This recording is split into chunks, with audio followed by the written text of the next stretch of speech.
Mga inigugmang igsoon kang Kristo mayong buntag kaninyong tanan. It's always a joy to worship the Lord together as one faith community. Salamat sa mahal nga Dios nga naa kita dinhi karon.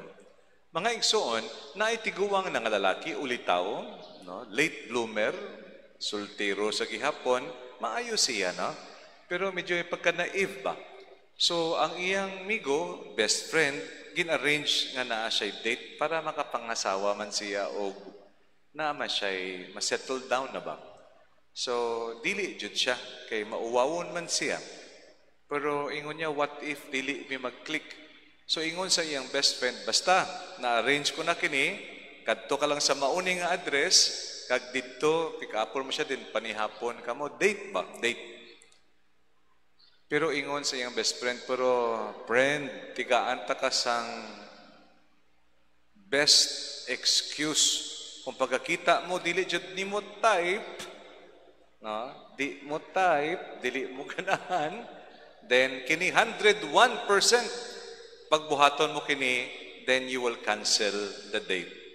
Unsa man, pagbukas pultahan, pag makita mo kag dili mo type, gulpi lang iturong mo pataas imong mata. Then ipagawas mo sa kilid imong dila, and then ang imong kamot, i-convulsion mo. Makonvulsion ka ba? No? Taas, gawas ang dila, ug makonvulsion ka, ug muingon ka, sorry Inday, na ako'y attack sa epilepsy.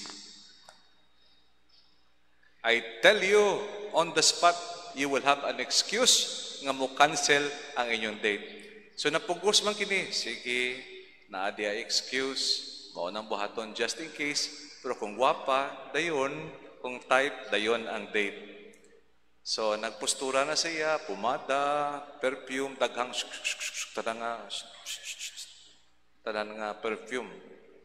Karon, nag-abot na siya, may bulak pa siya nga da, then pag doorbell, then pagbukas sa pultahan, sus, puwerteng gwapaha, kaayos ang babae. But then suddenly, to his shock, ang babae, nagturong ang mata pataas. Gipagawas ang dila, o nag-convulsion ang babae. Ingon ka babae, sorry dong, dili madayon ang atong date kay na ako'y epilepsy. End of the beginning of the date that never was. Mga igsoon, ang ebanghelyo karon kaanindot because it is an invitation to a wedding feast. Ang konteksto, celebration of love. And for a normal Jew in the time of Jesus, kining wedding feast is one of the peak event. Kung event planner ka, mauning pinaka-event in the social life of a Jew because this will last for days. Normal kini nga ipauna na kang hari nga kamutanan sa maunang lugar, invited ka mo sa kumbira. Pero ang date, samtang later pa, no, daw save the date ba? Around this time. Maunig ipadala na later on ang mga sulugoon o mensahero nga andam na. Mauna jud ni ang exact time. Please come to the wedding feast. Come to the feast. Sus, paita, daghan silang palusot. Excuse. In fact, ang una, dili pati. Ang una, ingon sila, sorry, busy me. Nagkadto sa uma. No, they attended sa English to their estate. Ikaduha, nagkadto siya sa iyang tindahan o negosyo representing the work. Again, dili siya sayop ba? Pero ang next reason is ilahan na nag-react violently sa mga mensahero nga dili jud dili mi pagpugsa. What is there in the anatomy of an excuse to love? Mauning atong sabton karong buntaga. Mga igsoon, kining kumbira, kining feast, is how the Lord would want to relate to you. In fact, si Bo Sanchez is famous for considering the Holy Eucharist and then the praise and worship as come to the feast. Nana sa uban nga mga local churches, I think sa Subo na asa kana, the feast. Meaning, when we accept the invitation of the Lord to fall in love with Him, to relate with Him in love, busgon kita sa mahal nga Diyos. Muna nga, paborito dyan nako kining si Lord ba? Kaya ang iyang love expression is food. Nanotice siya sa mga Pinoy, bago mag-courtship, unsa ang ginasulti sa lalaki, day, mga pita, day ma-snacks ta, day mga ngaon ta, sa pungko-pungko. So it starts with food, kay bubusugin kita ng pagmamahal ko, now and forever. So kanang celebrating love by food is actually very universal and very Pinoy. If you will scan the Old Testament, the Lord's love was manifested in the journey in the desert by providing manna and providing quail birds for the survival of the Israelites. In the New Testament, the first public miracle is the multiplication of wine, and then later on, the multiplication of bread. And the last tender gesture of the Lord is to leave with us the bread and wine in the Last Supper, representing His body and blood. So makita nato kining tema kang kumbira, kining tema kang wedding feast celebration, kining celebration of love nga isatisfy tanan naton nga needs, mao kini ang ginabilin sa ebanghelyo karon nga simbolo sa pag-relate ni Lord kanato. Pero kung itunol na ni Lord ang invitation, daghan man tang palusot, oy, makadto ko sa akong uma, makadto ko sa tindahan. Kadaghan kitang rason, I'm busy. Kining pagsimba, for example, 1 hour in 1 week. Ang una usually nga masacrifice kung weekend may uban ta nga schedule, mao ang pagsimba. Masabtan man na ni Lord na aman ang simbahan diha. Pero usually ang una nga naton i-let go, mao ang pagsimba. And sometimes we say, daghan pa kong labada, daghan pa kong trabaho, daghan pa kong TikTok nga buhaton. Ay sus, TikTok di ay, no? Mauna ba, we can always make a lot of excuses when we do not see the value of the one inviting us and the message it carries. We think when we focus on our business, then of course we gain something to survive. When we focus on our work, then we will gain more money, then more security. Sa tinuod lang, ang tinuod na kalipay, fullness of joy, mao nga when we feast on the love of God, when we feast on God's providence, when we feast on God's tenderness and mercy.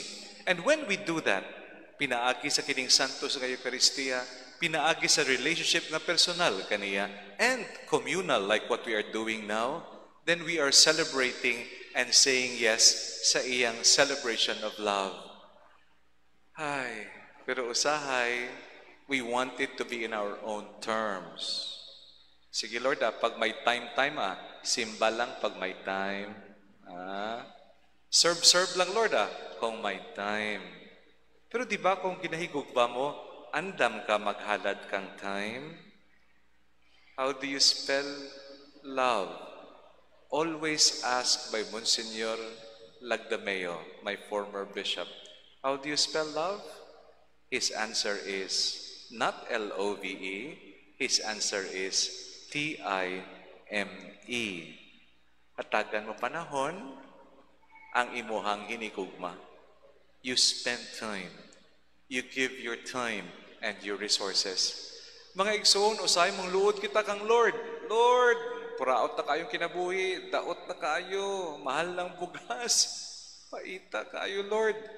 Pero kita, perhaps kita ang nagatalikod kang Lord, no? Don't get me wrong, no? We ampo kita usahay taas man Japon ang presyo. Pero kung magpaningkamot kita nga ibukas bitaw ang atong heart sa invitation ni Lord, then makadawat kita inspiration, kahimsog sa pagtuo, panglawas, to overcome malahutay tanan nga mga pagsulay. And we will be empowered to face all the challenges. Kay resilient ang Pinoy, tungod na atay pagtuo, ug we know God loves us. Nga bisan ginagmay lang, we can survive as a family. Karon extreme poverty day. We think, what will see us through? Definitely, it will be the sharing of resources, but above all, it's to say yes to the feast of love. Mga igsoon, if you want to live your lives in abundance, and you feel and you are convinced nga naay satisfaction sa pinaka-basic, itawag nato na contentment and joy, then the invitation of God for you and for me is to a banquet filled with joy. Joy that He loves you, joy that He will help you, joy that He will take care of your needs. Tanan mo ginauhaw, o ginaka, hanggang ginagutom ba, the Lord will respond. Ang question, are you willing to say yes? Or mangita ka uban nga solusyon, pinaagi sa distraction o pagkabisi. Nagkatawa kita sa katong sultero nga na-date.